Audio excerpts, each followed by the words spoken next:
Hello, everybody. My name is Jeff Fowler. I'm with the Apartment Owners Association, and it's great to have you on this live stream with us. I call you the heroes of the housing crisis. That's because you're doing a noble thing. You're in the right place at the right time, doing something that's so critically important, and that's providing housing for people when we're in the middle of a housing shortage. So thank you for joining. Thank you. Many of you are AOA members. Thank you so much for being so politically active, for being great at providing housing, for giving housing providers a good name. So thank you so much for that. And today we're going to talk about SB9 and this new law that's come out. And it's really an incredible way to double your money, to increase your investments in so many ways, your return on investment. So we're very excited about this today.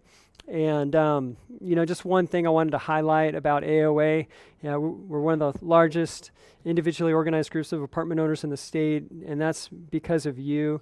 And one of the reasons is because it's low cost, and we're here for small scale landlords, and so many of you fit into that category.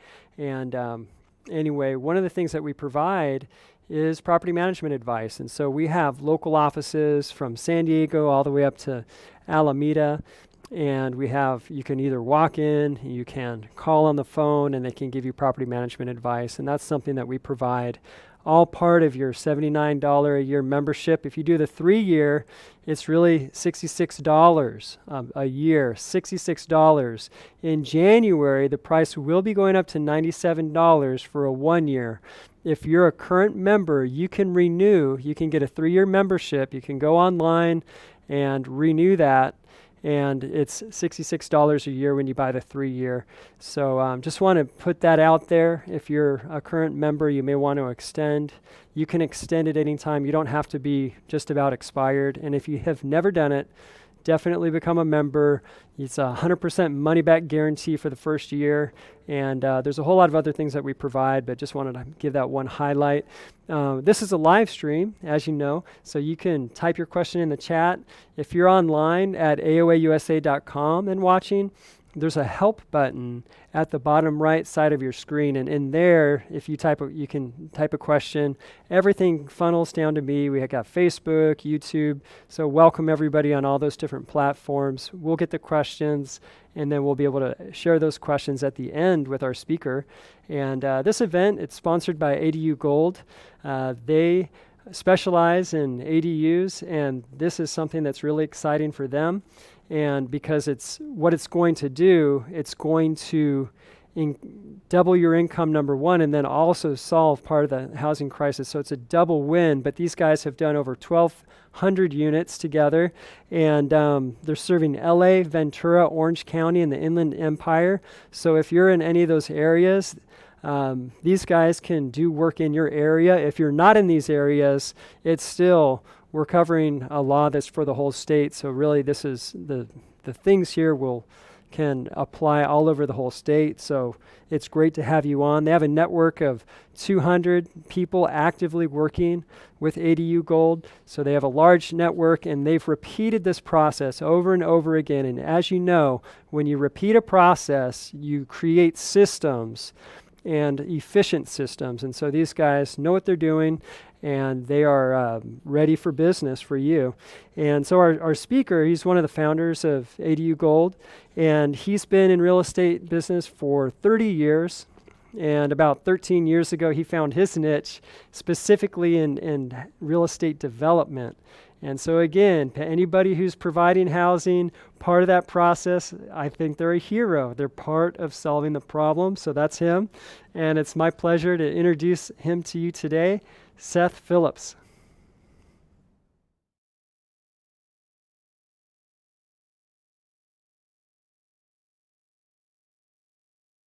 Welcome to our presentation, How to Double Your Multifamily Income with ADUs, which, by the way, is an acronym for accessory dwelling units. And today we will also be discussing the new state laws that just went into effect that add even more opportunities. Once again, my name is Seth Phillips, also known as Mr. ADU, and I really appreciate you all joining us today. Okay, well, I'm going to walk you through a slideshow that will explain to you how you can make money, and I mean big money, by following the step-by-step instructions you received during this presentation. So I'm really looking forward to sharing all this information with you today. It's a lot to talk about, and it's a lot to learn. So I'm going to offer everyone that stays to the end of our presentation a very special gift that'll help you blast you off on your ADU journey. So let's get started. Let me pull up the slideshow right now.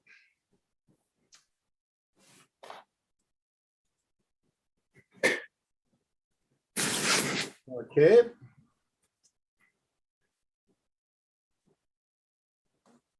All right. So let's get started. Oops. Always some technical stuff. Oops. I went the wrong way. So sorry about that. Okay. So today, as I said, we'll be speaking about the new state laws that just went into effect, Senate bills SB9 and 10. And it's just, this is just amazing. I can't actually even believe they got it through.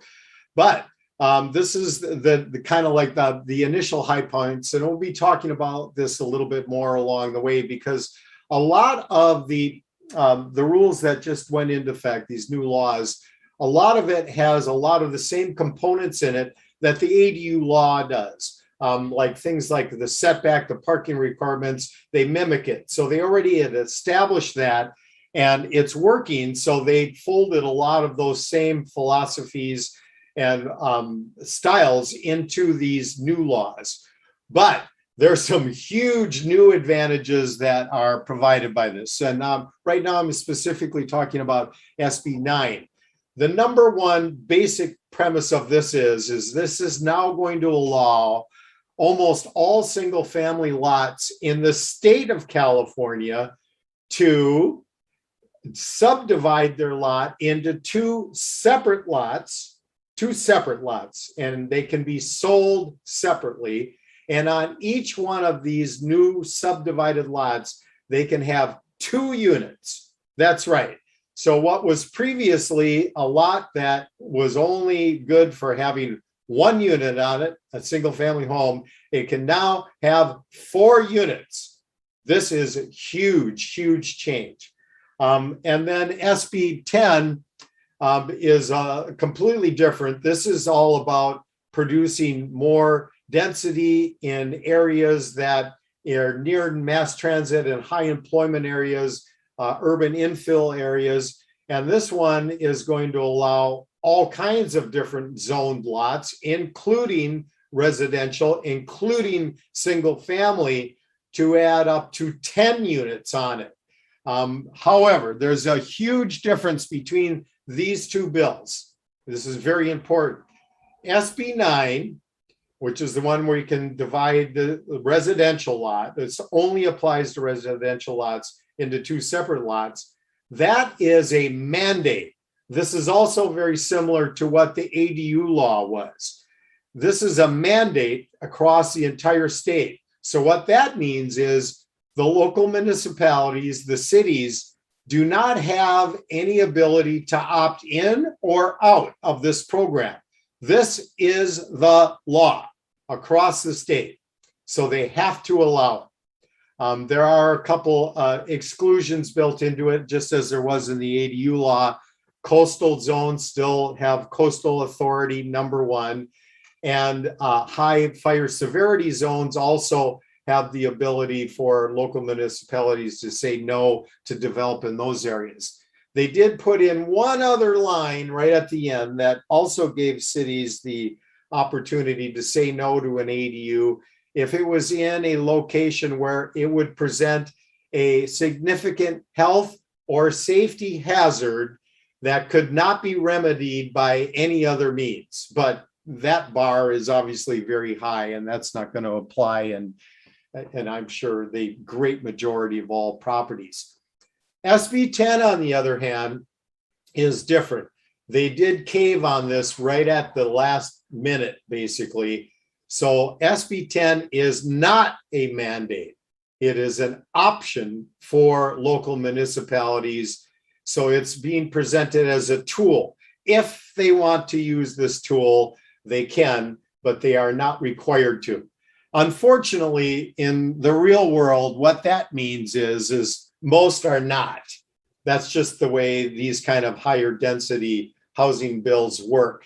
But some places they will go along with this. And fortunately, the city of Los Angeles has been very pro housing development for quite some time now. They were very supportive of the ADU laws and continue to be. So we're hopeful that it will apply in the city of Los Angeles too. But this will be on a city by city basis, and we're going to be keeping track of that all along and helping to keep you informed on it as the cases come. So that's basically just a real quick overview on these two laws. So I'm going to continue on now, and let's keep the program going. So now you have the right to build 3 or more properties on your property right now. That's right. Just with the ADU laws, that's the way they're set up. And you don't have to have any public meetings. You don't have to ask pretty please. No, nothing. It's your right. And now it's going to be your right also to utilize SB9 to subdivide your residential lot into 2 lots and to build potentially a total of 4 units on that property. So this is just such a fantastic opportunity, and that's great, but it doesn't mean anything if you don't act on it. So I'm going to explain to you how to do it, but it's going to still be up to you to make it happen. So let's keep this thing going. I'm going to just give you a real brief background on my own ADU journey and now SB9.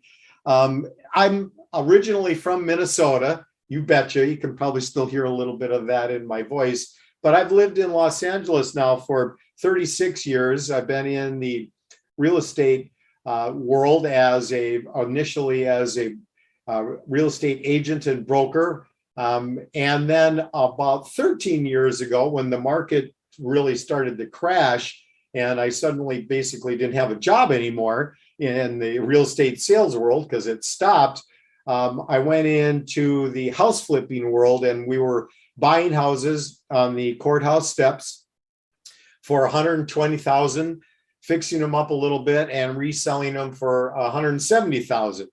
So there wasn't a lot of margin in those deals, but the one unfortunate thing was at that time was there was unlimited inventory because there was so many foreclosures that happened then that there was just hundreds happening a day. So besides taking that opportunity to learn about flipping and construction and all of those essential elements, then we also, to make any real money, the only way we could do that was by doing many projects at the same time, which is yet, of course, a whole nother skill set of managing multiple construction sites and all the additional challenges that entails. So then as the market slowly began to heal, we continued doing those activities, but now we started to flip homes in more and more expensive neighborhoods and more expensive houses, of course, until we worked our way all the way to the top of that particular food chain to where we were now in the ultra luxury market doing ground up new construction in Beverly Hills, Bel Air, Hollywood Hills. And that yet was a whole nother skill set that had to be learned, because building those kind of properties is so complex that it takes 2 years to do a project. And we were spec builders at that time. And when you're a spec builder, you have to, in that market, you have to pay millions of dollars for the land, millions of dollars for the construction. And then you've got to wait 2 years while you're making that all come real before you have an opportunity even to try to sell that product. Now, a lot can go wrong in 2 years.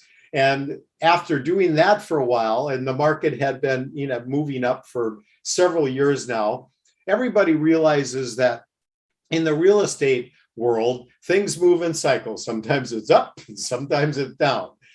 But, fortunately, at least in the Southern California area and California in general, the overall trend has always been basically up, as it has been across the country. But we've been in an upward appreciating market for quite some time. So we were starting to just get a little bit more concerned about when that next dip was going to happen. And when you're making a multi-million-dollar bet on a property, you certainly don't want to be the last guy standing without a chair when the music stops, because that can be devastating. So we, being cautious, we decided to, on our next project, do something more modest. So we found a property in Culver City, a probate that we purchased for $735,000. And our plan was to do what we'd been doing, was just going to knock down basically the tear down house that was on it, and then build the biggest 2-story modern box on it we could, but something that would have a more modest exit price of around $2 million, where we felt we'd be more comfortable and safe.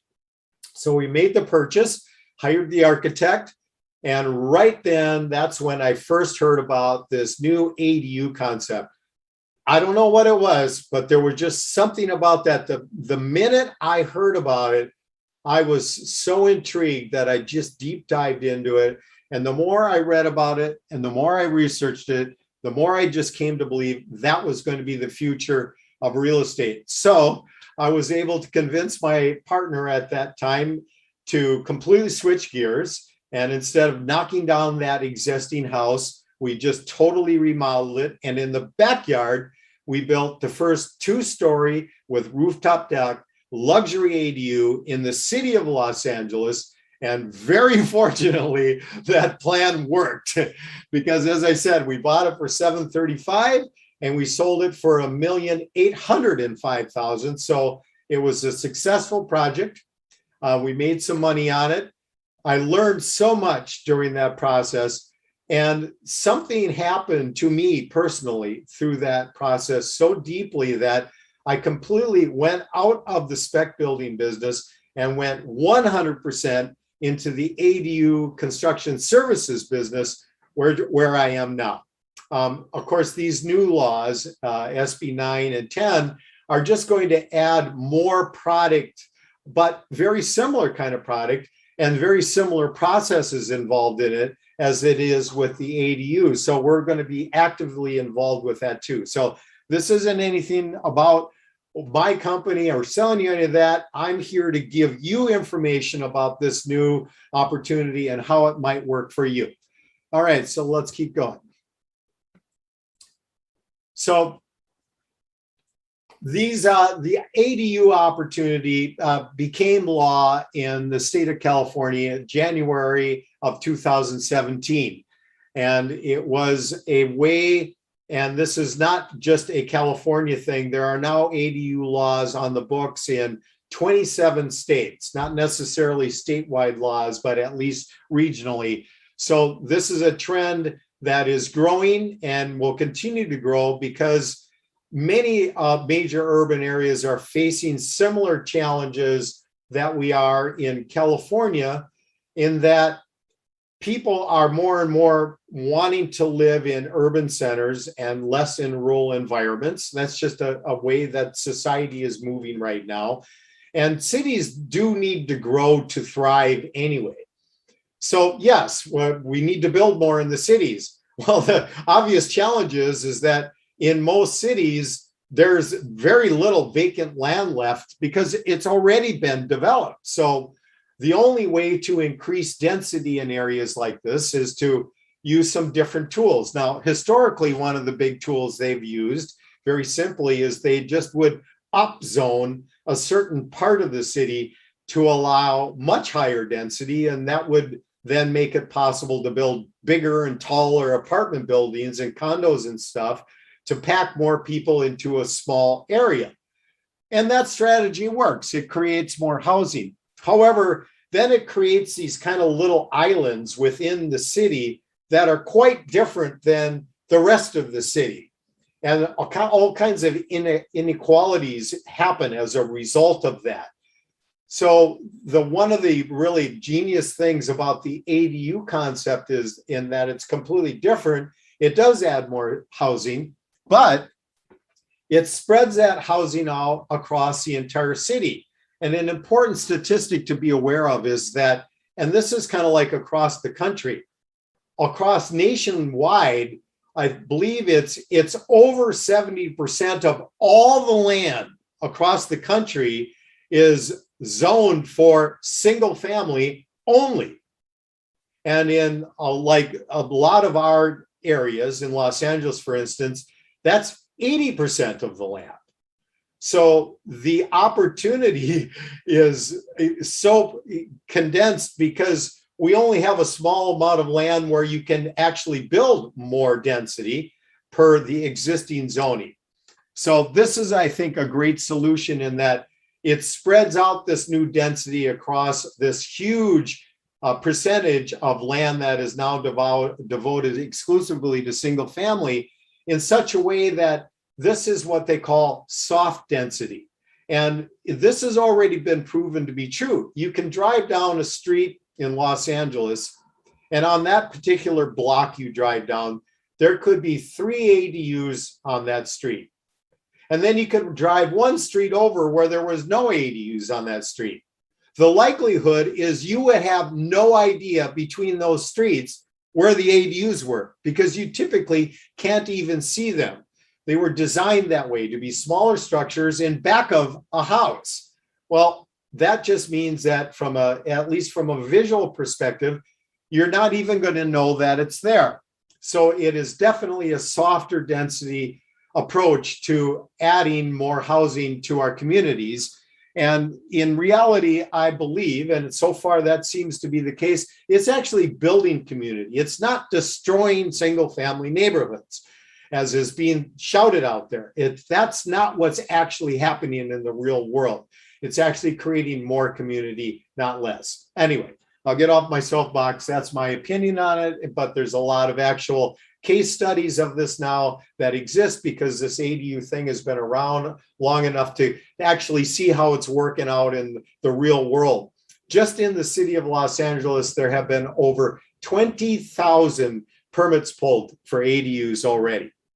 So it is definitely starting to have an impact. And it's something so important because the housing shortage is truly a crisis in California. And that's why the legislators had to get together and put together laws that are this aggressive, because just leaving it up to the cities to figure this out, this NIMBYism, this not back in my backyard, is a political force that is so powerful that the city people are just not actually doing anything to change things. So the state stepped in and said, okay, these are the goals that we have to achieve. We all are in this together. We're all going to have to participate in together. So we're going to make this a state law, and here we are. Okay, so let's move on and get to some more practical stuff. So I'm going to talk about, once again, using the ADU as an example, and this is real here and happening right now and is available to everybody that might want to participate. So I'm going to take you through kind of a case study of a actual example of a project that we have going right now. This particular property is just northeast of downtown, a little bit like Echo Park area. And the owner is a medium-sized multifamily operator in Los Angeles. They own about 80 properties, and their model is not dissimilar to a lot out there, is that they look to acquire basically rundown old apartment buildings. Then they do a complete redo of the existing building, modernize it, reconfigure it to make it the most attractive to renters that are out there right now, and then re-rent it to market rates and run them as an asset that they hold. And they've been very successful with that in the Los Angeles market. They're very careful in the neighborhoods they pick. They do this, of course, in these areas that are transitional, that are these up and coming hipster areas where they can see the rents that they can get on the back end to make this all make sense. So That's what they do. And then when they heard about this new opportunity to add more units to their projects as well, they reached out to me and they gave us 3 properties to start with. This is actually one of the 3. And they said, if this works, we'll do it on every property that we can. And once we get done with this presentation, you'll understand that this is simple. This is a way you can make more money out of an asset you already have. And when I get done describing to you what the ROI of that can look like, it's going to be like, well, why wouldn't you? It's just that simple.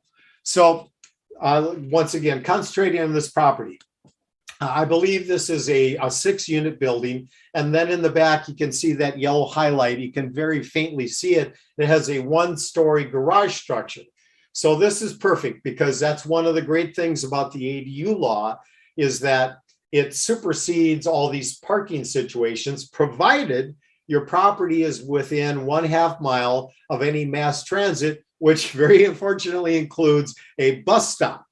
And if you look around the city, and in most cities, really, almost all residential properties are within 1/2 mile of a bus stop because that's why it's mass transit.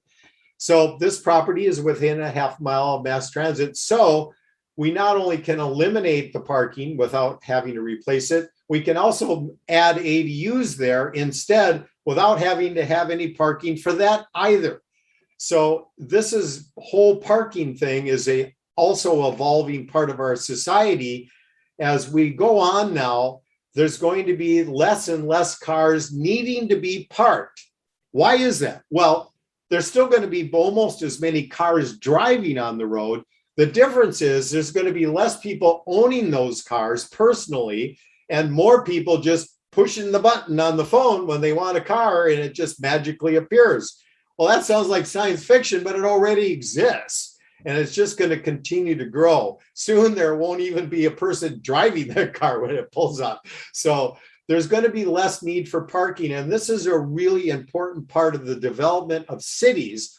This is part of the new term, smart cities, because there's going to be less need for parking. That's great, because if you really look at the amount of space in a city that's devoted to exclusively for parking, it's crazy. And so much of that space never even has a car in it. So it's just a complete waste of space. And it's a valuable asset that could be utilized in much, much better ways. And this is part of that trend. So back to this particular project. Looking at the Google view, which I can do, and I can do this with anybody that wants to call and get a consultation with us. You and I can be on the phone together, both looking at the Google map. I love this tool, and we can both be walking through your backyard together. And I've been doing this long enough now that from this map view, I can 90% tell you exactly what your options will be. So in this property, we're knocking down that garage, and we're going to be building 2 side-by-side attached units, each 3-bedroom, 3-bath, and that's going to be the deal. So now that's great. So let's move on to the most important part, the money. Okay. So continuing on with the same example, this is a floor plan of what we're building there. As I said, 2 side-by-side, 3-bedroom, 3-bath units. And these units are not large. Each unit is only about 860 square feet. But by designing that very intelligently, as you can see, we can actually get that all in that space, which of course, 3 bedrooms, 3 baths, maximum rent. That's the whole point of the process. So I'm going to walk you through this formula now. And this is something that many of you will be hearing for the first time, which is so strange because this 1% rule is so common across the country. The reason you probably haven't heard about it is this 1% rule doesn't apply in California because our land prices are so high. You can't get a return this good, but this is what they're seeing in different parts of the country. So the 1% rule is very simple. If your monthly rent is 1% or less of the cost of your property, it's a home run, because that means it is generating a 12% ROI. 1% a month, 12 months, 12% ROI. Now, for people that are in the industry, you can't go out and buy an apartment building that's got a 12% ROI on it. It just doesn't exist. And the reason is, once again, the land here is so expensive. This is the gold in ADU gold. You now have the opportunity to build a income producing asset on free land. That's right. This land is free. You already own it. So it doesn't come into the equation when you're calculating what your return on this investment will be, because it is an investment. You have to spend money to build the ADU. So we're going to look at only now the cost of the construction versus the rent it generates, the cost of construction versus the equity that it creates. There is no land cost in that calculation. And based on that, and that's why I picked this particular example, this property exactly produces that. Each unit generates $3,000 a month. Each unit costs $300,000 to build. That is exactly a 12% return. That is unheard of in Los Angeles and in California in general, but now you have access to that. Also, looking at the value creation of it, this particular area, I used a gross rent multiplier of 11.5, which is what is the going rate for a B+ product in that location. And based on that calculation, that $300,000 cost unit is worth $414,000. So out of the box, you've got $114,000 of new equity per unit, and you've got a 12% return on it from the ROI, gross ROI. Of course, there's many other factors that go into ROI. But you begin to see the financial power of adding ADUs to your property because of that one golden little nugget. It's free land because you already own it. It's already spoken for. So that just gets me excited. And this SB9 thing, the units that will be created will be the same thing. As I said, they follow many of the same ADU rules. There'll be 4-foot back and side setback requirements. There will be no parking requirements provided you're within half a mile mass transit. Same thing. So this is going to be an opportunity to create some really powerful money-making opportunities out there. All right, so let's continue on. So in a lot of, I get asked questions about this all the time. So what is the best kind of ADU to build? And this is something that I have to say, I've come 180 degrees around, and that is because of our involvement with AOA and your members, where this started for me, my multifamily journey. Now working with all the multifamily, it's changed my perspective completely on this product.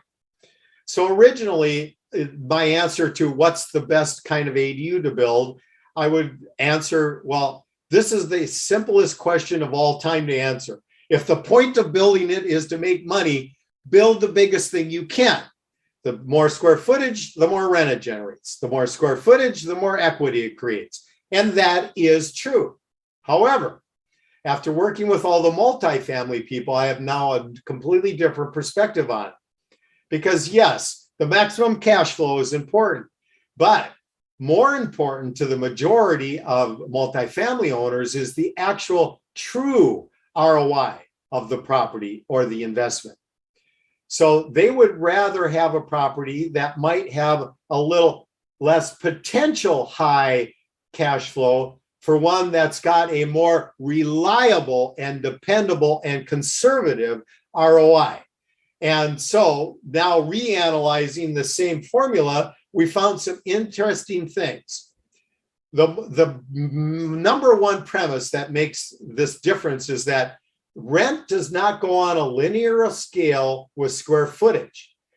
It actually is the opposite. As you get smaller, there's almost like this floor to the rent.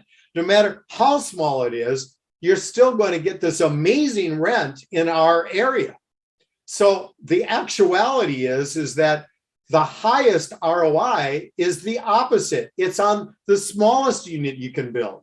Now, also multifamily owners love this other thing because, of course, as you build smaller, it costs less. So not only does it return a higher ROI, but it costs less to make the investment. I can totally understand that now. And so we're 100% behind that.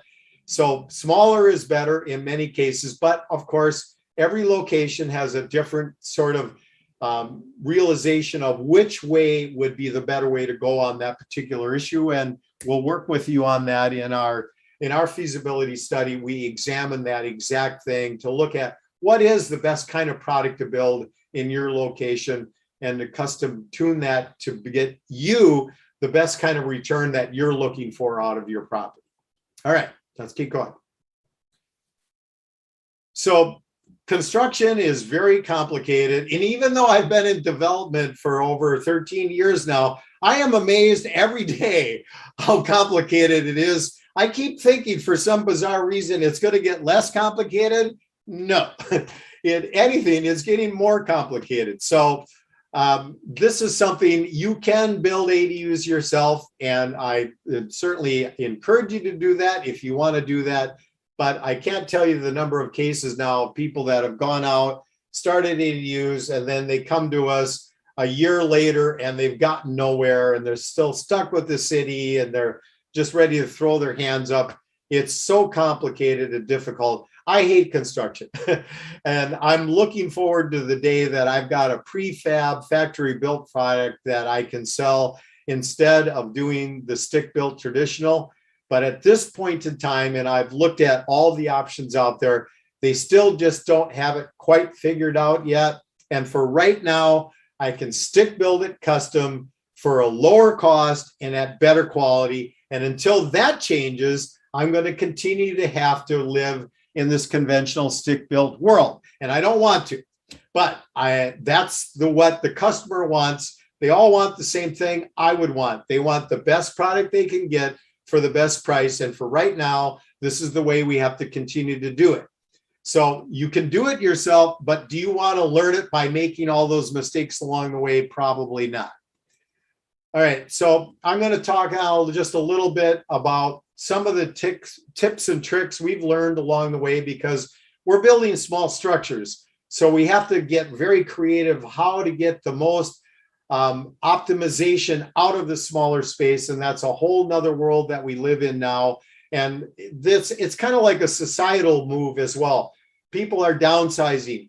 They're more minimalist living, tiny homes, all these things are kind of the same thing. So smaller is the future, and getting as much utility out of the smaller space is a science and it's an art together. And we're working on that all the time. So I have on the screen right now a picture of that project that I talked about. You see in the backyard, we have this beautiful 2-story with rooftop structure that was just so amazing and got such an amazing response out of it. Just as a little background on it, the guy that bought it, of course, moved into the ADU because it's just so beautiful. The front house is beautiful too, but the back house is just, the ADU is remarkable. And he rented the front house out for $4,500 a month. Well, after about a year and a half, he moved out and bought some other property that he lives in now. And he now rents out that ADU. That ADU rents out for $5,500 a month. That's right. It rents out for more than the single family home. And not surprising to me at all, because when we got done building this, then I had to switch hats into selling it. And I realized the same thing. I had to invent a whole new language to sell it because this is brand new product. It never existed before. So I formed a meetup group on ADU development. And I did that with the express purpose to just start getting feedback from the public about how they saw this ADU product. So every weekend, I would hold this house open on Saturday and Sunday for sale. And then I would also, before the open house, hold a meetup meeting at the property. So over the course of my marketing time of this, I put over probably thousands of people through this property. And it was such an amazing learning experience to hear how people responded to this product and to see it. So we would meet in the front house and talk. They'd love that. And then we'd walk down this driveway on the side. And even this two-story structure, you can't see it from the street. So we would walk down the driveway. And when we get to the end of the front house, that was really the first moment they could actually see the ADU. And the exact same thing happened every time I'd bring a group of people back there. They would literally stop in their tracks, reach into their pockets, pull out their phones, and just start taking pictures like they were at Disneyland. It was just, I just got so used to it. I would just stop when I got there before they did, because I knew they were going to. And they would all just go, "This is an ADU?" And I went, "Yes, this is what an ADU can be." So some of the strategies that we had to develop to produce this was, we actually had a severe square footage restriction at that time because of the size of the existing house and some other rules. So that ADU is actually technically only 960 square feet, but it's not. So a couple of the things that we did, most important one, the most money-making one, is we put the rooftop deck on top of there, because that doesn't count towards your allowable square footage. That's free footage. And the cost to build a rooftop deck is very low. It's without question the highest ROI improvement you could make to any property. And why? Because A, your property's got to have a roof on it anyway. So the only additional cost to a rooftop deck is a more durable roof, because people are going to be walking on it, a set of stairs to get to it, and then a little pony wall around the outside so people can't fall off the edge. That's it. And that added, in our situation, that added another 400 square feet of space. And the actual cost of that improvement was an additional maybe $35,000. That's it. And believe me, although that doesn't go towards your tax assessor record square footage, so it doesn't add the value straight up like that would, I can tell you without hesitation, that added a minimum of $100,000 of value to that property. And I know that because when we would tour through and we'd go in, and of course we ended up on the rooftop deck, by the time we got to that rooftop deck, they went crazy. They go, "Oh my God, I can see myself up here having a dinner party." And that's anybody that's in the real estate world, when they start talking about what they're doing, living in it, they bought it.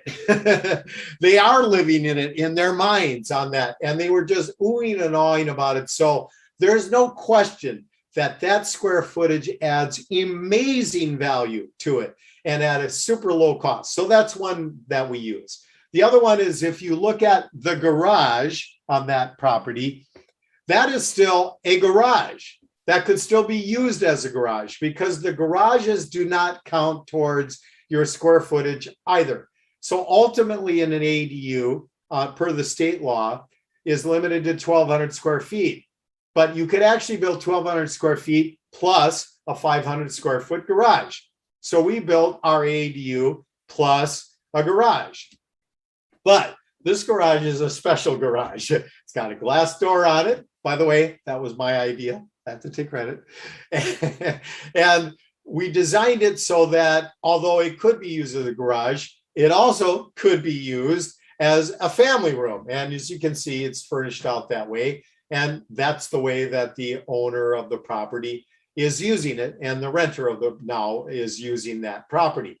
So our actual ADU, as I said, is only 960 square feet. But when you add in the garage and the rooftop deck, we've actually got a 1,400 square foot structure back there. So, and we got the value of a 1,400 square foot structure. And we proved that because when we sold this, we actually set a per square foot record for that location of over $800 a square foot. And as you can see, the majority of that value is attributable directly to the ADU, not the house, the ADU. So that is another question we get asked all the time. What value does an ADU add? Ultimately, I think you're going to be able to use the very simple formula is whatever your house is worth per square foot or other structure is worth per square foot, that's what your ADU should be worth square foot. And that's where this other part of ADU gold comes in, because the cost of construction is a fixed amount.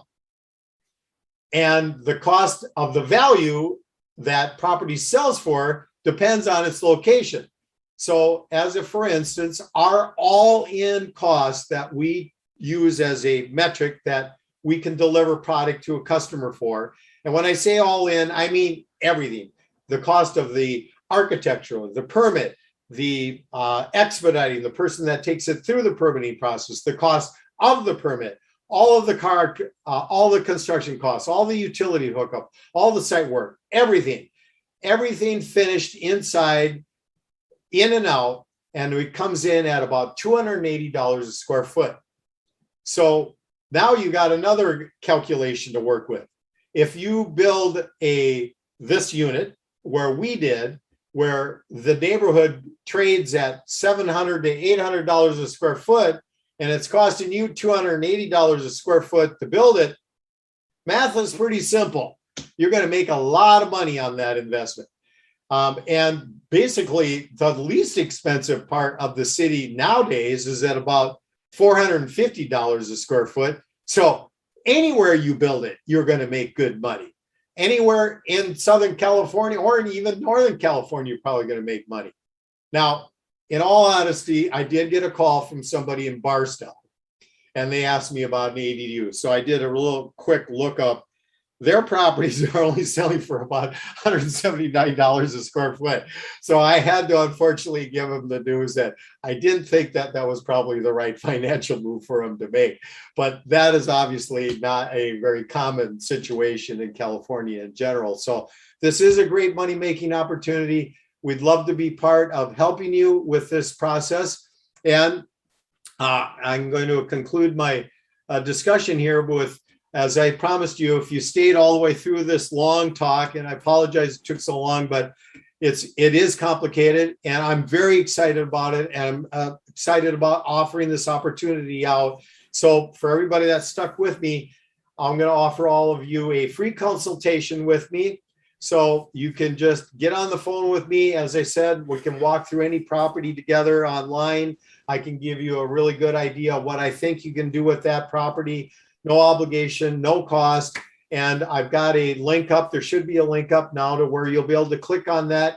And then you'll be looking at my calendar. You can just pick an open spot, any of them, click on it, and we'll talk. And we'll get you going on your ADU journey. Or we can also, of course, be talking about SB9 or 10, how that might or might not apply to you. I've got a lot of background in this. My partner in our company also is conveniently an attorney, so he looks at all this stuff, and we're very, very careful about when we're talking about new laws. We don't want to get people's hopes up, and there's going to be a lot of challenges with the implementation of SB9 for sure, and 10 as well. But 9, because it's law now, so they're going to be scrambling, and it's going to be the same journey that the ADU laws went through. When they first came out, many cities didn't like it. So they put up all kinds of, extra restrictions to discourage people from doing it, which worked. But the state readjusted their laws 2 years later to put more enforcement teeth in it.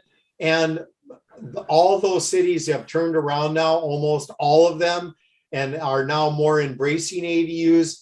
The journey with SB9 is going to be very similar. There's going to be a lot of pushback. There's going to be a lot of noise out there. But it's a law, it's in effect now, it's going to happen, and this is going to create some opportunities like have never existed before, literally. So I'm excited to be part of that process too. And so that's it. So Jeff, sorry, I might have talked too much, but once I get started, I just can't stop. Hey, Seth, thank you so much, man. It's so good to have you on.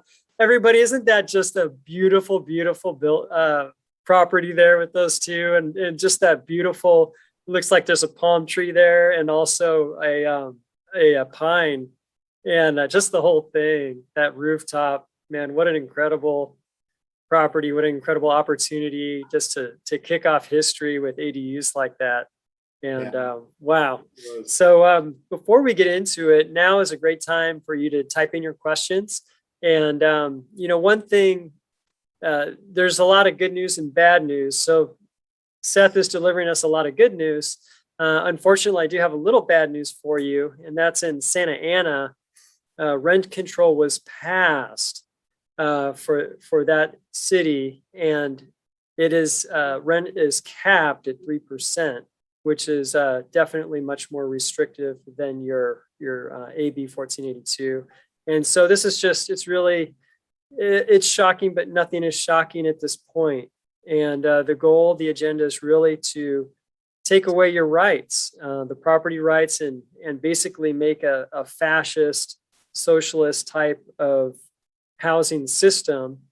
And, however you want to call it, everybody acknowledges on both sides of the aisle on this one that if there's more supply, then prices will go lower. And so at the very beginning, I said that every one of you providing housing is a hero because you're doing something and that is needed at a time when it's needed, and you're facing adversity. And so that's kind of that's the definition of a hero. Seth is one. And anyway, one thing I want to ask is, many of you have gotten involved in the protest. We have a protest going on. And what we're encouraging is that everybody write their city council members and write the governor and protest the eviction moratorium. And I want everybody to tell me that I'm wrong come October 1st. I want you to say, Jeff, you were wrong. But I don't know that I will be wrong. I really don't, because even this thing in Santa Ana, it passed, they met at like 12 o'clock at night, passed it at 2 a.m. Nothing good happens at night, my dad used to tell me, and that nothing good happened there. But the same thing may happen with the eviction moratorium, where they say, hey, you know what? We haven't been able to disperse these funds. It's just not the right time for this thing to be over. There's going to be too many people on the street. Voices are already saying that. There's places, states, and elsewhere where the eviction moratorium has been extended. And I don't trust our elected officials to let this thing expire. I believe that we have to do everything we can and give them feedback. And so what we've done, if you go to the AOAUSA.com website, you'll see it's a banner right across the top. You can just click on it and it'll open up a protest form and a picture's worth 1,000 words. And I've said this multiple times, I've shared it, but what you want to do is just send that hard copy to your council members, to the governor. You can Google them and they'll come up. Google your city and council members, and then it'll bring up a list for you, and you can get it to them. And so please do that. And I know this is something that some of you have done. You've heard this so many times, but we just have to be active. We really do. And thank you that those of you who have done it. And we do need to band together on this, because there's an agenda out there to really destroy the industry. And if you just look back in history, you can see multiple failed attempts at government-run housing. And if you think about what market it means people-driven. And when you talk about government-run, it's basically run by a few elites, whether they know what they're doing or not. And if a few people mess up, everybody's impacted. But if it's all driven by the market and a few people mess up, it doesn't hurt everybody. It only hurts a few. And so that's what we have. We ask that you get on board with that. Right now, also, we're going to spin the wheel. Thank you for registering if you did. So you're in there. If you registered, we want to encourage everybody to register. And we're going to give away a free 1-year subscription to AOA Digital. That's the property management software for for people in California. And it's a great tool to streamline your systems and make it easier for you to scale and manage your properties. And so we're going to spin a wheel for that. And then also, so go ahead and spin it, guys, and we'll see who wins that one. And that you can find that at digital.aoausa.com. You can find out more about it. And so it's like aoausa.com, but just put the digital. And there we are. Frank, way to go. We will contact you and you will get a free 1-year subscription to that software, and hope you're able to use that. And then I think we're going to spin the wheel, Seth, one more time. There is something that he talked about was a expedite service for some of the permitting. Is that correct? Correct. Yeah, we have a basic expediting service that we are now offering. This is just for the online submittal thing, but it's a $500 item, and let her roll. Let's see what happens. Yeah, there we go. Let her roll, guys.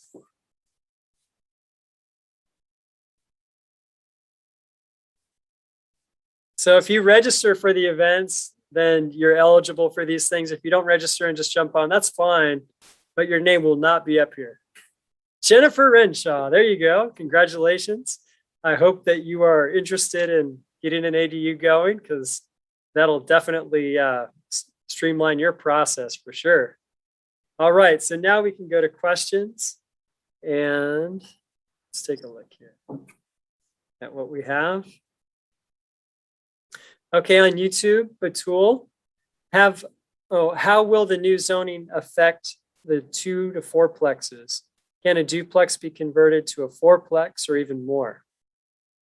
No, and that's unfortunately the one thing that is very clear about SB9 in that regard is that applies only to single family zoned properties. So single family now can become multifamily, but it doesn't change anything with existing multifamily. Now SB10, that will, if that actually becomes applicable for your particular location, because you could have like a R2 where you're restricted to 2 units, that could go from 2 to 10. So that would be a very significant change. But that is definitely, we're going to wait and see how that actually unfolds, because they didn't make it a mandate. I'm just unfortunately not as excited about that one right now, but it will, in some areas it'll happen, and it'll be a great opportunity when it does. But that doesn't negate the 2020 laws that went into effect, right? Where she still could build on that property additional units, correct? Oh yeah. I mean, the ADU part is unchanged, and that is really an amazing opportunity. And I'll just real briefly give this description. There's 2 parts that specifically apply to multifamily in the ADU law, and it's very important because there's a multifamily audience, and they're separate parts of the law. The first is any multifamily property now, regardless of the zoning, and that includes mixed zoning, that includes commercial zoning that allows residential uses. If it allows a residential use, this applies. You have the by right ability to add 2 new units. They can be ground up, they can be conversion, they could be attached, they could be attached any way you want. 2 units. Basically the simple formula. If you could fit it, you could build it. On the other side of that, there's another part of the law, which is called the 25% conversion rule. This is more complicated, but also more potential. And that is, every owner now also has the right to add up to 25% more new ADU units based on their existing unit count. So if you have a 4-plex, you could add 1. If you had an 8-plex, you could add 2, so forth and so on. The cool thing about that part of the law is there's no limit at all to the number. So if you have a 100-unit building, you could add 25 new units. However, that is a much more restrictive category, because you can only convert existing non-living space. So that examples of that could be like a rec room, a storage room, something like that. But it also does include the same garage conversion potential. So if it's got a roof on it with a permit and it's not living space, that can be converted space. So this is a really great option for the tuck under parking. That's a real low hanging fruit one, but any parking structure. Now, this just recently happened because once again, cities are always looking for ways to be more restrictive, not less, just in general, that's their mentality. And the language in the law is a little not clear about these two parts of it for the multifamily thing. So there's enough wiggle room in there that some cities now are saying, yes, you're allowed to do both those things, but you can only do one or the other, not both at the same time. Very fortunately, once again, the city of Los Angeles, which has been very pro housing creation, does allow you to do both of those. But many municipalities now, you have to pick. And of course, you're just going to go with whichever one delivers you the best possibility. But those are the two options right now. Great. Okay. Tons of questions here. My Eunice 2010. Here we are. Thank you for your question. What is the residency requirement for upzoning? Great question and very important one. And something that the legislators have got a lot of heat about. So in SB9, there's a lot of kind of like anti-investor language built into them because they don't want a wholesale big developer to come in and just start, radically altering the shapes of neighborhoods. And I understand that concern. I even have a small concern for that. But the reality is that they built some protections in there. So the owner occupancy one is the main tool they've used. So in the SB9, the owner that subdivides the property, from the time the property is subdivided, the owner is required to live in one of the structures for a minimum of 3 years. But that's it. Apparently, there's nothing else in there that there's anything past that. So basically, this really will be ideal for the property owner, for the true owner of it. The owner themselves can become kind of like mini developers now, where they can develop their own property. And those lots are separate. So as soon as you do the lot split, you basically could immediately sell one of those lots, and that could be developed. And that lot shouldn't have any owner occupancy requirements. The remaining lot, the owner would have to occupy one of two structures on that property for a minimum of 3 years. And then the owner occupancy on that should also go away. So it's a kind of relatively reasonable balance of owner occupancy requirement for that implementation. Great. All right. Sam on YouTube. I have a small vacant lot in fourplex in Upland. Can I put ADU? Yeah, if you got a vacant lot that's zoned for 4 units, you now can put a minimum of 6 units on it. So that's pretty cool. And if they would allow you to do both sides of that multifamily because you're building it, you would also just build it with another structure that wasn't living square footage. It was a garage or a big storage room or something that you also could convert into a third ADU, provided that that municipality allows you to utilize both parts of that ADU law. Great. And he's also wondering, how do they get a hold of you? How do they contact you? My telephone number, you can reach me on any time. I'll give you my direct line. My cell phone number is 213-784-4447. I'll say it one more time. 213-784-4447. The name of our company, wrong side, is ADU Gold. There it is. And our website is adugold.com. And my email address is seth@adugold.com. All right, great. And it's also displayed there below our pictures in that lower third. We got your name and all that information. So if they couldn't hear it, they could at least see it and write it down. And so great question. Here we go. Brett in Encinitas, 19 units Underparked original building permits want to convert 7 garage spaces to ADUs. Must I conform to parking requirements for existing units? Variance seems unlikely. No, this is one of the absolutely the strongest parts of the aggressive parts of the ADU law is that they looked at that and realized that, yeah, that's great if we allow people to build stuff in the backyard, but if they have to account for parking too, we're already starting with such a constrained space. There physically just wouldn't be room to do it. So the only way to really encourage more housing to be built was to eliminate the parking requirement. And they did balance that off, that they give you the free pass on it if you're within a half mile of mass transit. But even if you don't, then you only have to have one off-street parking space, which can be uncovered in any place that you can fit it, other than you can't put it on your front yard like you can't put any other car in your front yard. But beyond that, yeah, you're good to go. So remember, it's 25% under the conversion rule. So you get one extra one for every 4 of existing. All right, Joe on YouTube.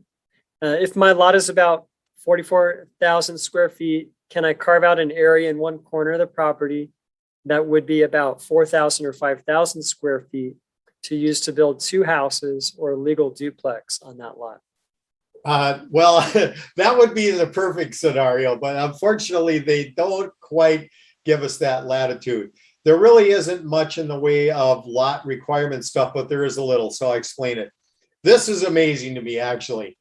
There is no lot thing other than the subdivided lot cannot be less than 1,200 square feet. Which means that you could actually subdivide a 2,400 square foot lot right now into 2 1,200 square foot lots. But they did address your question specifically in that the size of the lots that you're subdividing, they have to be a maximum of 60-40 difference in square footage. That's the most that you can change that. So you couldn't go carve out 4,000 out of 21,000. Out of 21,000, one of the smallest lot would still have to be like 9,000 square feet or whatever that number, 40% of the number is. 60-40 is the requirement. And you've got any latitude within there, but that's the max.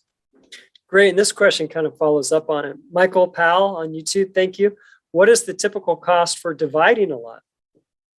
That is a really good question. And unfortunately, I don't know the answer to that yet, but it's a really great question for a couple of reasons. First of all, once again, the ability for you to do the lot split and to build the 2 units, that's a mandate.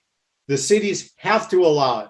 They do have some adjustments they can do in terms of how they can limit you. They can limit you in height. They can limit you in square footage, but they have to allow you a minimum of 800 square feet per unit in construction. And we just to describe the lot part of it. What was the other? Sorry, say the question again real quick. Oh man, I totally, I checked it off and it's gone now. Let me go back and see if I can find it here. As I lost my train of thought because the mandate of the, oh yeah, no, I got it. Okay, the other part is that the lot split. So the actual application for the building permit of the units, that's a ministerial process. So there's no public process involved in that. There's no public hearings, there's no nothing. If you walk into building safety with a set of plans that goes along with the codes that they have to give you the permit. The same thing with the subdivision. This is huge because you can subdivide land now, but it's a very, very complicated process full of public processes. And you just get enough screaming neighbors there screaming and they say no, and they can, but not anymore. This subdivision is a ministerial process as well. So provided you comply with the regulations, they have to give you the lot split. That's really powerful. All right, on YouTube, we have Jay. Where will big government get the water for all the new units? Honestly, that is a good question. The same place we've been getting it from for the last 200 years. We steal it from Northern California. All right, YouTube, Raina. Hello, I have a residence in a zone RA1. Would SB9 apply to that type of zone? RE what? RA1. RA1. Yeah, that's residential agricultural one. And that's going to depend. There are a lot of RA1 properties that are actually in urban environments, and then it'll work. In terms of the SB9 thing, there is a carve out that won't apply to rural communities that don't have some sort of a real city kind of thing. So I don't know exactly why they carved those out, because why would people want to build it there anyway? But but if it's in a city, then even the RA1 thing should apply to that. All right, on YouTube, we have Pieter Vandermark. Is this for owner occupied only?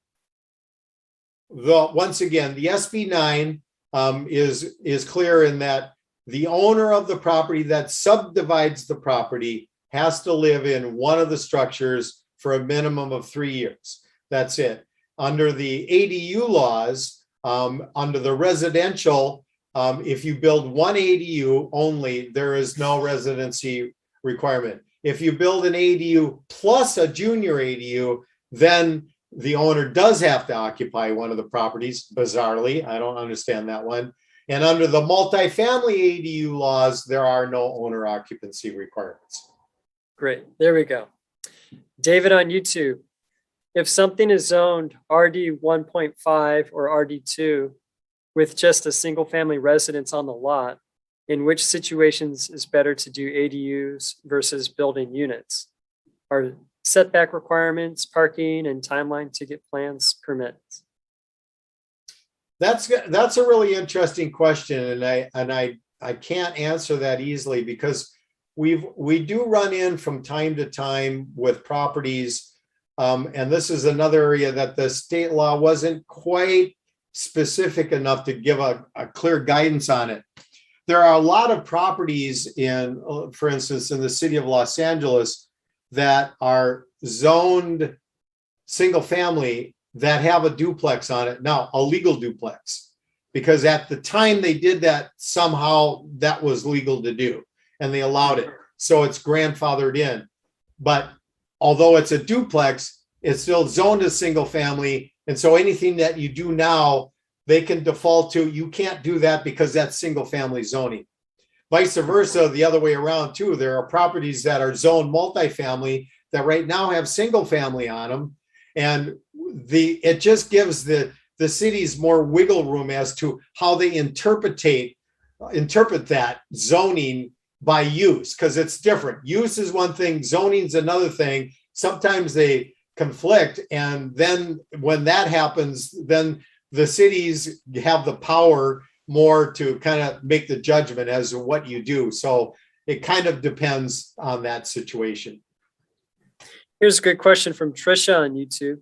Could cities require affordability of new units generated by SB9?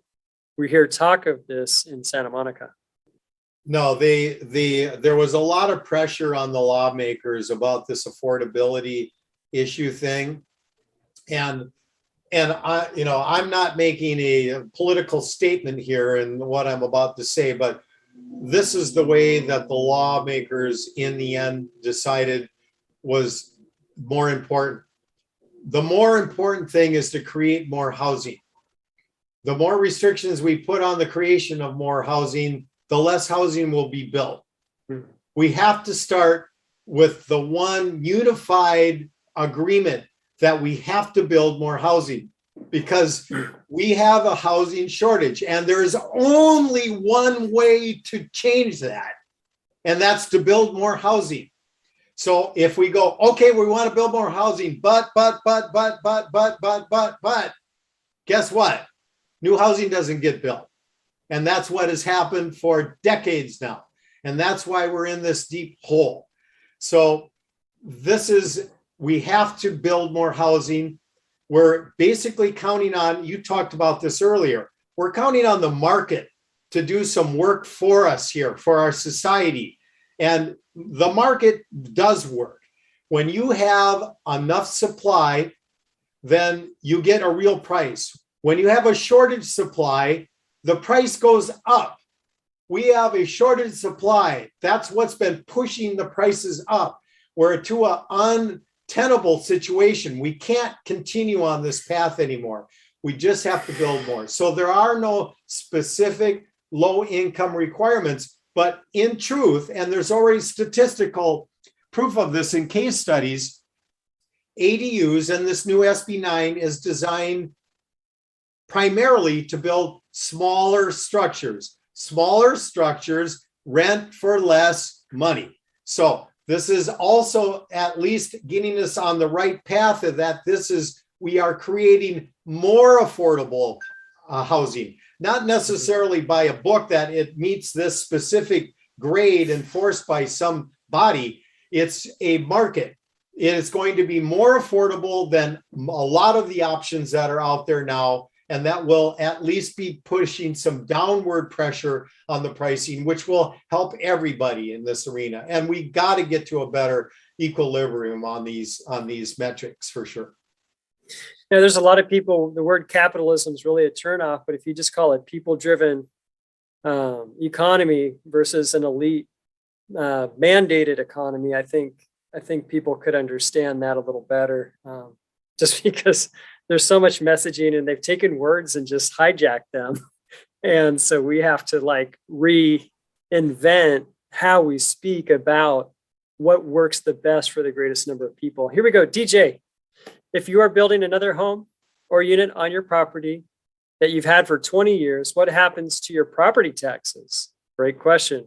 Oh yeah, yeah. Well, taxes is something we all have to be very aware of. Actually, this is kind of a happy story in a way. The answer in the state of California, we still have Prop 13.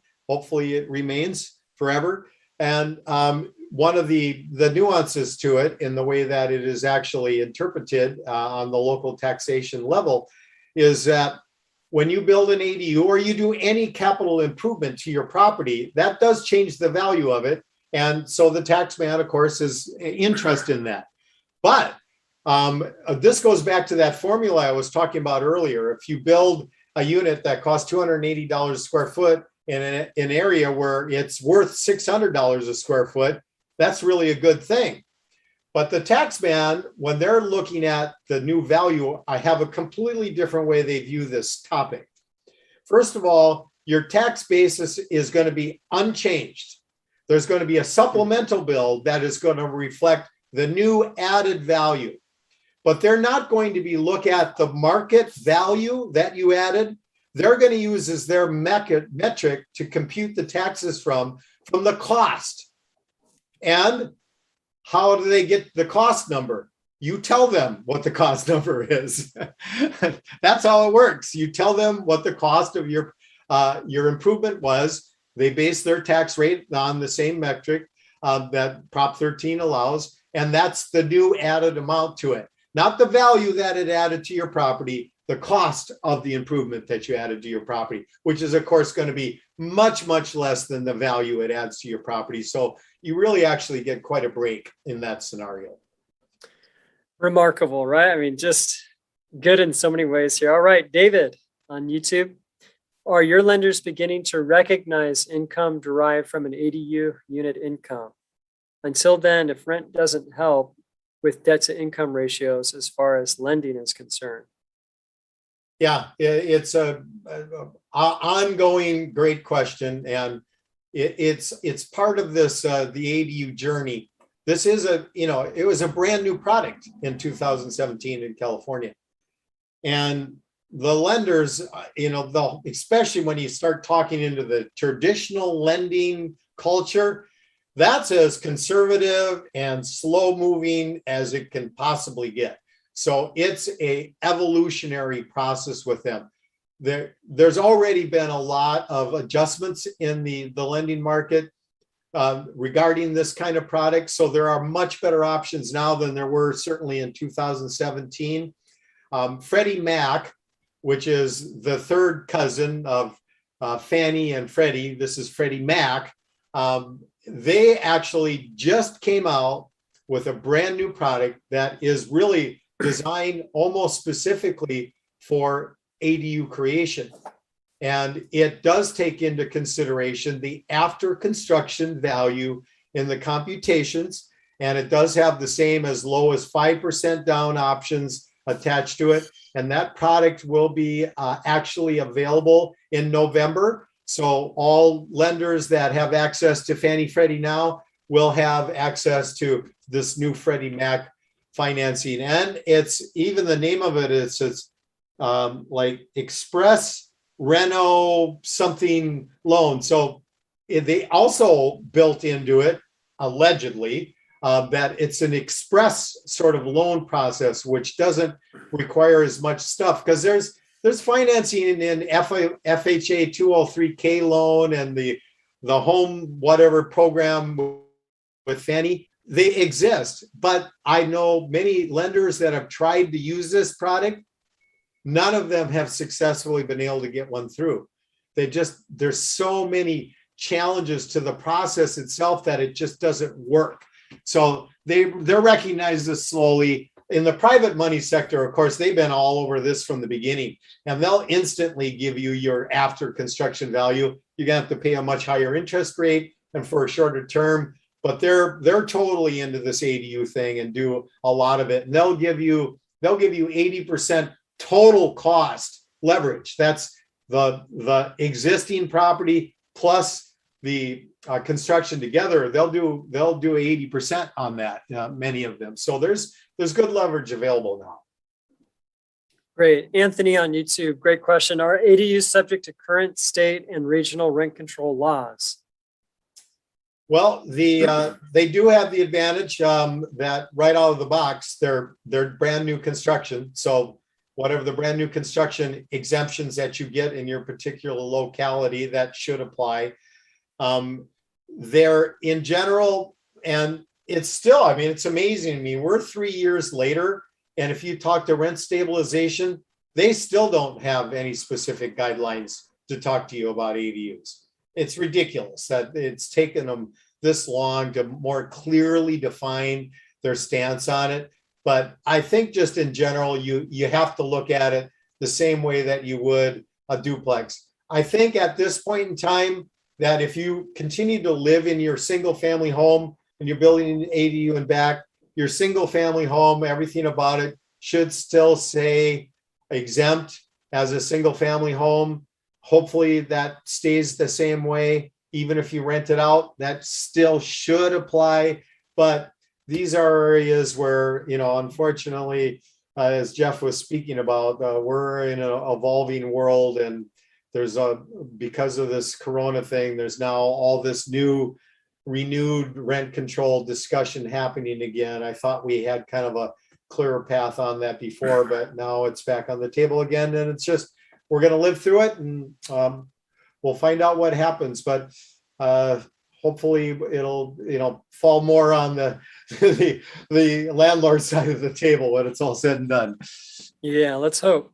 And also, we have Dennis Block speaking next week. You can listen into that. He's an eviction attorney. The week after that, we have Michael Brennan speaking. So September 30th, right before everything changes, we'll have Dennis. And then on the 7th, because I'm hedging the bet and I really don't expect, I kind of expect things to get extended, but who am I? No one has a crystal ball on it, but we'll know by the 7th for sure.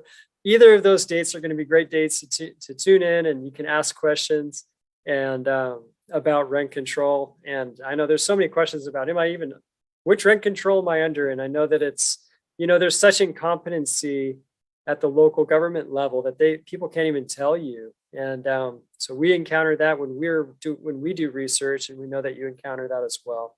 But thank you, Anthony, for that question. Another good one is, can you place an ADU in the front yard if it meets the setback requirements? Yeah, I want to follow up. I jumped the gun on this because I was so excited about it too, about this new SB9. And I talked to Jeff about this. I actually booked this appearance before the governor signed it because I just wanted to be the first one to be able to tell you folks about it because I'm so excited about it. And very fortunately, he did sign it. So we were both excited about that. In regards to the question, yeah, and under the single family thing, and unfortunately, so far, our experience has been, and they could do something different on this, but this is going to be a case by case basis. But in all of the locations so far, they're not allowing ADUs to be in front of existing structures. To the side is okay. In front of, no. Although there is one exception to that existed from the very beginning, and that is, and this is actually relatively common. If you have an attached garage to your single family house that extends out in front of the house, you can convert that. So they do allow that, but no new structures can be built in front of an existing structure, to the side and back only. You have those designs are just, you've put together some just gorgeous designs. And it seems like if someone has a really ugly house, maybe you could get that one squeaked by. But no, I know what you're saying. I'm kidding. But Yeah. it was pretty cool. You have great timing. Here in the LA Times this morning was an article about SB9 and yeah, your timing really is perfect. And it's so good to have you on and be able to do this so quickly. Great. All right, here's one from, oh yeah, all these are great questions. Marriott Management on YouTube.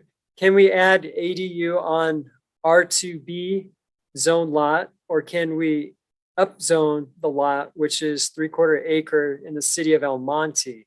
There are 14 mixed units of mobile homes, apartments, all owned by the landowner. That's a lot. You want me to repeat it? I would think that the in terms of the ADU opportunity, that should be a for sure, because the ADU opportunity specifically states that any zoning works provided it's got a residential allowance in it. And for instance, C2 is commercial zoning, but if you look through C2, it does allow residential as one of the potential uses for it. So as long as that, whatever that weird one was, allows any kind of residential application to it, then you can add ADUs to it. Under the SB9, that's different. That's very clear. Once again, that only applies to single family zoning only. Great. And this is a good question, Tricia on YouTube. Are ADUs subject to restriction in the coastal zone? Yeah, both the ADU law and the SB9 still do have to make way for the coastal. They are the final authority on it. So that does definitely fall under their potential purview. But I can tell you from practical experience in the ADU land that the coastal has been pretty supportive of ADUs so far, and have added very little to the process. Both the ADU and SB9 do exclude one particular part out of the coastal process out. They pulled it out, and that is there is no public process in the coastal process for either the ADU or the SB9, which potentially could be a very big thing. But in practical use, we've had success working with a coastal commission. We even have gotten it approved through the Venice Coastal, which is a subsect of the coastal, which is by far and away one of the most restrictive zones that there is. And even they have found a way to allow ADUs to be built. And we have personally done that and have some going that are being constructed as we speak. So it still can work. And Seth, last time you were on with us, you talked about the design, the planning, and the permitting. You talked about that process. And so here with that, and I just think it's good for people to know that there's that process. But here's the question: what would you charge for a feasibility study? Yeah, and we do. That's our first part of our study. If you allow me, I'll do it very quickly. The first step is a feasibility study. That's where you would hire a company to come out and that's what I said. We're doing that for a discount for people that were on this webinar. We'll do that for $1,500 instead of the $2,000 we normally charge. And for that, we come out to the property along with the architect draftsperson. We'll have done the research on the property before we come. We'll make an appointment with you. We'll go physically walk the property. The architect will do all the measurements. Then we'll tell you what your options are for the property. Based on that information, you tell us which option or options you would like to see some preliminary drawings done on, which we'll then do. They'll do floor plans, site plans, so you can see what that could look like. Then you pick which of those ones you're interested in, and that will all information will be in the study, along with then a financial analysis based on an estimated construction cost and comps of what the rents would be, of what that financially would look like it would perform at, with the same thing and what kind of equity it would create at the same time. So a nice overall financial outlook of what that product would look like. And then you would actually look at the product itself. We would present you with designs that we think would work best for the property. You pick it. And then if you move forward with us after that, then the next phase is the design phase. And that's the architect engineering and expediting the cost of the person to take it through the permitting process together in a package. We'll give you a bid for that in the study. Excuse me. You're under no obligation to use us, but if you hire us to do that, then that $1,500 you paid for the feasibility study would apply towards that cost. Mm-hmm. Then when we get done with, and we've got the approval from the city, then the third phase is the construction phase. And for that, also an option at your point, if you want us to handle that, then we would bring out one of our recommended contractors. They would give you a hard bid on it. And you'll sign a contract with them to construct it. By using one of our contractors, they already have an agreement. They're going to pay us 5% of the gross construction contract as a referral fee. But what that fee really is for is that pays for us to stay on the job all the way through as another level of oversight and to act as a liaison between the customer and the contractor. For people that have been through the contracting world, this is really important because somebody's got to be watching these guys all the time. And that's the only way it gets done. This also then gives us an opportunity to have more influence on them because we bring them so much work. We make sure they won't take on more work than we know they have the resources to handle, which unfortunately most contractors are guilty of. They never say no to a contract. They just make everybody wait. That sucks. I hate that stuff. I've been through this. I've learned all these lessons about working with contractors. So that's what we offer. And then of course we bring our ADU expertise too. But these are all options. We're 100% transparent with how it works. And our goal is to, once again, get you the best product at the best price. Great. Here's a good question. Can you build a living space above the attached carport to the fourplex? Well, that is another tough one. They did give in both the ADU law and in the SB9 local authority to dictate height things. So that's all over the place. In the city of Los Angeles, I'll briefly outline that. For the regular ADU, single family ADU, there is no height limitation beyond whatever the normal height limitation is, which is I think in Los Angeles in general is about 33 feet. So you can do what we did. You can actually do 2-story and a rooftop deck in that height. In the multifamily world, the Los Angeles came up with a quirky thing. It actually says in the state law that in the multifamily option, it's limited to 16 feet. But very clearly in both of these laws, the state wrote it's totally okay for cities, if they choose to be more lenient if they want to. So they can be less restrictive. So on this height thing on the multifamily, although the state law says 16 feet, the city of Los Angeles, weirdly, I don't know where they came up with this one. If you only build one of your allowable 2 by right ones, no height restriction. If you build both of them are restricted to a maximum of 16 feet. And every city has a different view on the height on the ADU, and I suspect every city will have a different view of the height under the SB9 as well. So that just depends.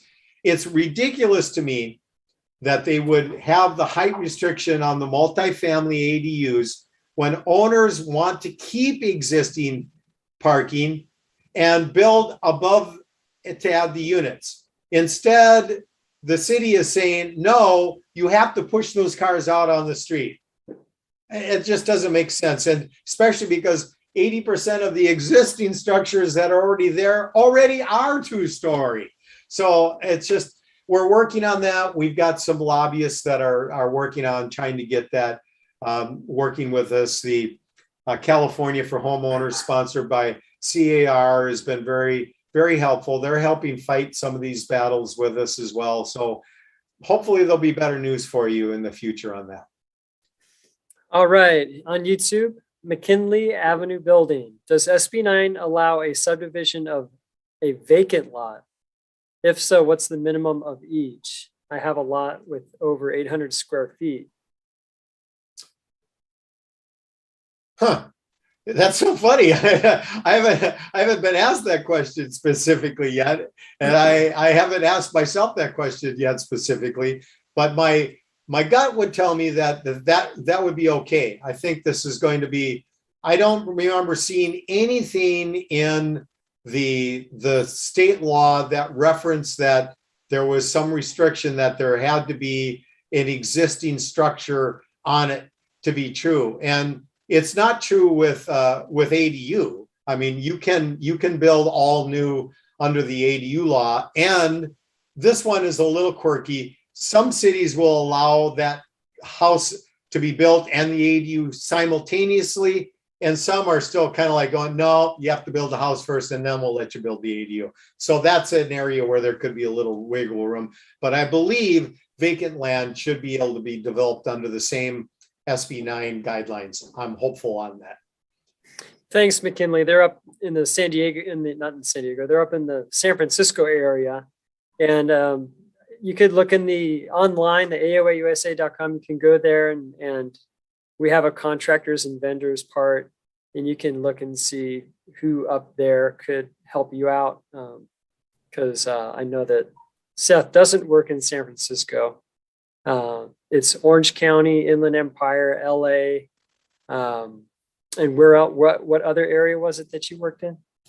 Well, right now we're primarily Los Angeles County, Northern Orange County, Ventura County, but we're expanding, and so we're coming soon. There we go. For you. Awesome. Well, great. Thank you for that question. There are just so many questions. We're never going to get to all these. There's all these YouTube. Let's see if okay. Well, yeah, here we go. Very good. And, normally when we have our $1 million trade show, everybody lines up and we just ask one question at a time. You get one question and then you have to go to the back of the line. So I might be skipping your questions, and that's just because we wanted everybody to get a question in before we start asking other questions. And so we'll keep going here. Yeah, Blake, that one, we answered that already. John Chen, I have a 10-unit building in Los Angeles that has 4 tuck under parking spaces. Can I convert the spaces to an ADU to get out of having to do an earthquake retrofit? And no, I don't think that's going to work because one of the things that's true about building ADUs, and specifically to garage conversions, and this is actually an important question, is that you have to remember that the one basic premise is that although you can use an existing garage, everything in that structure has to be brought up to modern living square footage code standards. And that's something, it should be that way. I mean, the point of having building codes is to protect people. And so modern building codes are that, plus they're taking in some environmental concerns now too, which is also very important.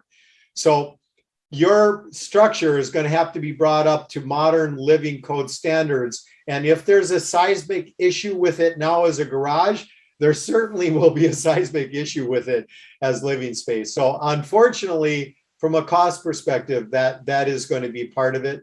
But that is one of the deal where, you know, for people that are in that position where they know they're going to have to do seismic on their building anyway, this is a great opportunity to be looking at taking that advantage of that situation and doing the ADU at the same time, because then you're going to at least get a lot of crossover in the costs. So you are going to save in the end quite a bit of money by doing them simultaneously. Right. So John, you're not going to get out of it, but man, get it done and you can do that with the ADU, like he's saying. And man, it's just, you're putting yourself at risk. We just don't know when there's going to be an earthquake. We know there will be, right? We just don't know when those things will happen. And God forbid, and you know, a building collapse and someone lose their life in it. So definitely do what you can to get that thing taken care of. Yeah. I want to jump in real quick. I just did ask your audience. You know, we just had that big jolt the other day. When that happened, I just happened to be standing up, looking at my phone at something, and literally 1.8 seconds before I felt it, I got a warning. I was about to feel something. Oh, wow. It was bizarre. They're working on this stuff now. So I got a 1.8 second advance warning before I felt the shaking. It was crazy. So the technology is improving. Maybe someday we'll actually be able to forecast them, I hope. Right. Well, at least you can jump get under a door frame. Yeah, exactly. With the 1 second warning. All right. Okay. Michael. Water meters are an issue. ADUs aren't being issued new water meters. I assume this will not be an issue with a lot split.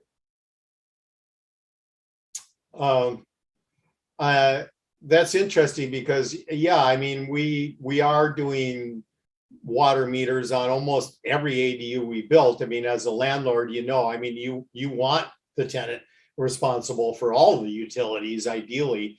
The only one where there's a little bit of, you know, thinking about it anyway is in the gas meter part, because they charge $6,000 for the meter. So in the long haul, of course, that ultimately is going to pay. But, you know, in the short term, that's one actually you can put out your little calculator and kind of figure that part of it out. But that's, of course, easily solved with ADUs and so forth. Is just put in everything electric, which is it almost all is now anyway. So just continue on with that. But I don't anticipate that there's going to be any issues about water meters with these lot splits. But it actually does bring up one point of this is, besides all this, you know, they got the pre-approved plans and all that stuff, and they're trying to shorten up their approval processes. That's great. However, the biggest part of what we're waiting for in permit approval now is not building and safety. It's all the other departments that also have to sign up. The fire department, water department, gas. That's really the biggest time drags on us right now. And they are separate entities, and they have their own agendas. They have their own everything. So unfortunately, that can lead to challenges here and there as part of the process. All right, Anthea Raymond, it's good to have you with us again. And I know that you come often. How should those of us with pre-1978 structures think about this? So I don't think that the age of the building per se has anything to do with your decision as to whether to add ADUs or If you were talking about, single family to do the SB9, I don't think there's any like age category of your existing property that changes the dynamic of the investment. And once again, just to reiterate on that, this is what's cool about the ADU part specifically, is that you already have an asset. So this is just, and everybody, almost every multifamily owner, when they're buying property, they're looking for a property they can do some value add to it to make it even more valuable, right? Well, this is just another tool now that didn't exist before to add more value to your property. So if you already have the property, or if you're thinking about adding a property, now there's another tool you can do. And on the thinking about buying another property, this is really an important consideration. And I certainly urge anybody that's looking at property that feel free to contact me. I'm more than happy to look at a property anytime and give you my thoughts on it, because some properties are much more ideally suited to take advantage of the ADU opportunity than others. And just as a for instance, the perfect property is a corner property with an alley. You've got 3 access points. Boom. And the beauty of that property is that typically, especially in the residential world, they usually sell for less because they're on the corner, because they have more traffic, they've got more cars and stuff. So you can buy it at a better price, but from a rental perspective, it's the opposite. And for building this product, it's the opposite. So these are just some of the kind of little things that we can clue you into to help you when you're looking to purchase, to maximize the value you might be able to get out of it with some of these new tools. Great. Yeah, there's a lot of questions here about just how high you can build from 16 to 18 feet, if you can build 2 stories. Yeah. Multiple questions about that are That's remaining all up to here. the city, unfortunately. Yeah. All right. So I'll skip past those.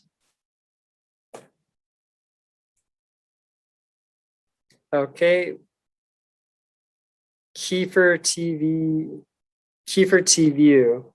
What about ADUs in HOA governed communities in the San Fernando Valley? Can state rules override CC&Rs? Yeah, I mean, that's a really good question. And in the original ADU law that went into effect 2017, they didn't specifically adjust that. So guess what happened? All the HOAs said no.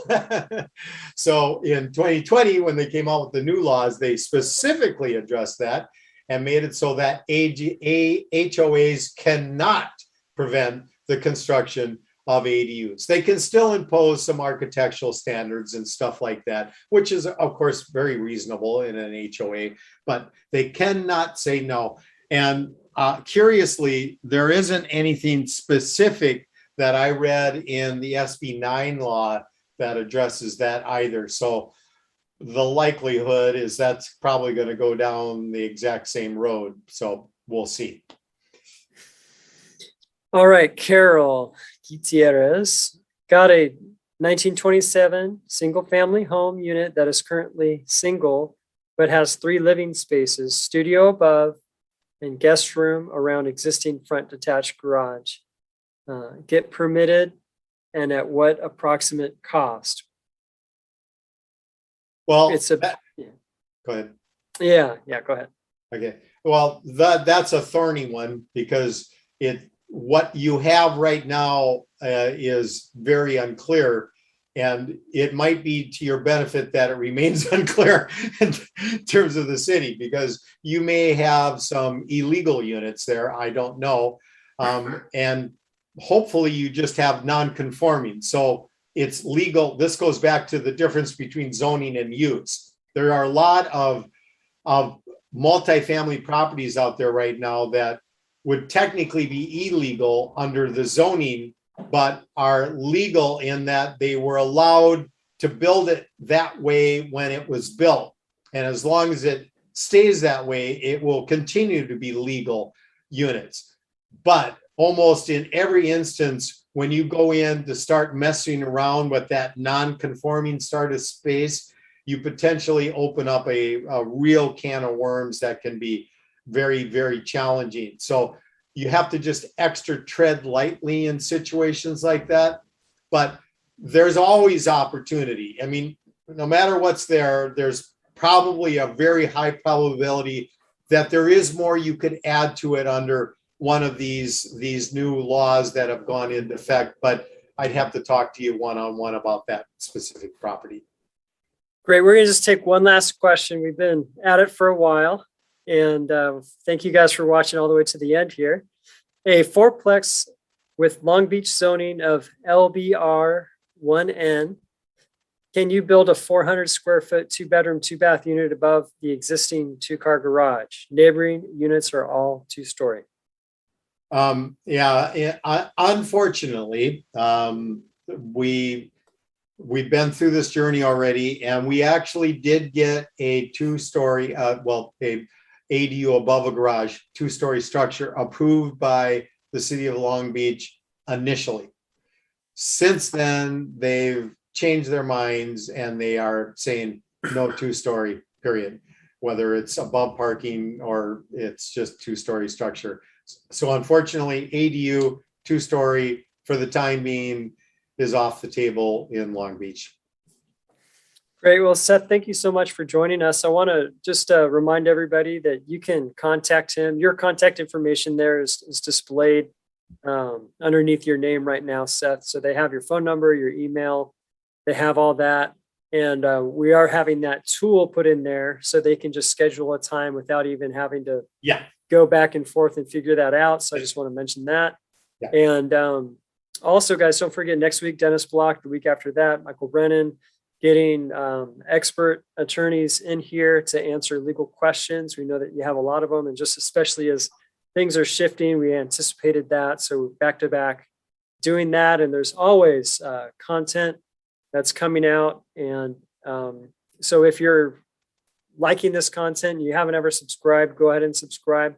We're not monetizing this thing. It's just for you so that when we do put something out, then you'll know about it. And so the goal here is to keep you in the know. And we also have a newsletter, email newsletter that you can sign up for. That's free. And again, the AOA membership, you'll want to renew and beat the price increase that'll come next year. And other than that, Tony, Seth, any last words? Yeah, I want to just follow up on what you said is that please, as we were talking about, this is brand new. You literally are the first people hearing about this, and this is important stuff. And because it's so new, and we didn't even have the opportunity to do the big kind of lead up and the advertising of it in advance, I'd really appreciate it is that you share the word about this. And Jeff's got a great archive of this stuff available on YouTube and on their platform directly. Please share with people that that might be interested in it. It's going to be kind of fun because now you're going to be able to tell, hey, did you hear about this SB9? And they go, yeah, what, you know about it? And they're going to be all jealous that you're going to be the expert and they don't know. So now it's going to be your opportunity that you'll be able to share some of that information with them. I would really appreciate it. We're looking to, be a market leader in this particular new opportunity. I love being part of the solution in some way to helping solve this housing crisis. It's personal to me. It's personal to all of us. Every day we drive, we go underneath a freeway overpass and there's a tent encampment there. Well, that's the number one reason why they're there is because of our housing crisis. The number one reason, period. Don't listen to anything else. That is the number one reason. And that's something we all can change.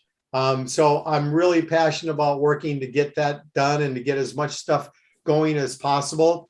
And, to one of the people that were asking a question about money, about the backyard or whatever, I can't remember, but though the affordability, many of the owners that I'm talking to about ADUs right now are actually embracing this new opportunity to be a landlord, but with the goal of actually making sure that they want to rent to like an elderly person or something. They really want to help people.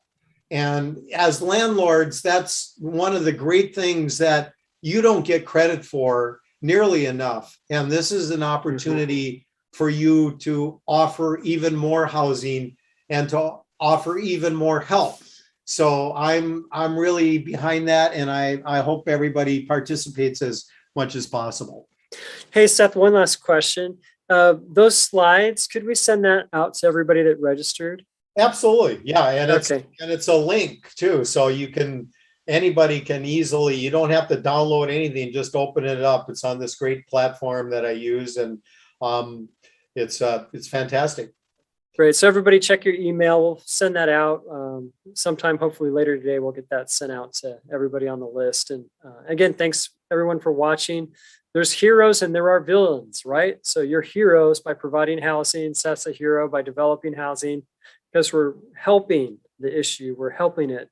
And there are people that are hurting the issues. And those are political activists that are trying to create more rent control, more controls, make it more and more difficult to provide housing. And so please join that protest that I talked about between his presentation and the question and answer. Go to aousa.com. It's on the banner. Go ahead and hit that up, and let's be active. Let's be active. Who likes to be a passive person? You don't want to be a passive person. You want to be active in every way and intentional. And so just want to encourage you again to send those letters out. It's easy to delete an email. It's a lot harder to throw out the snail mail. Politicians do pay more attention to it, and we just can do what we can do. And again, thank you, everyone. We'll see you next week. Bye-bye. Right. Thank you. Thanks. Bye-bye.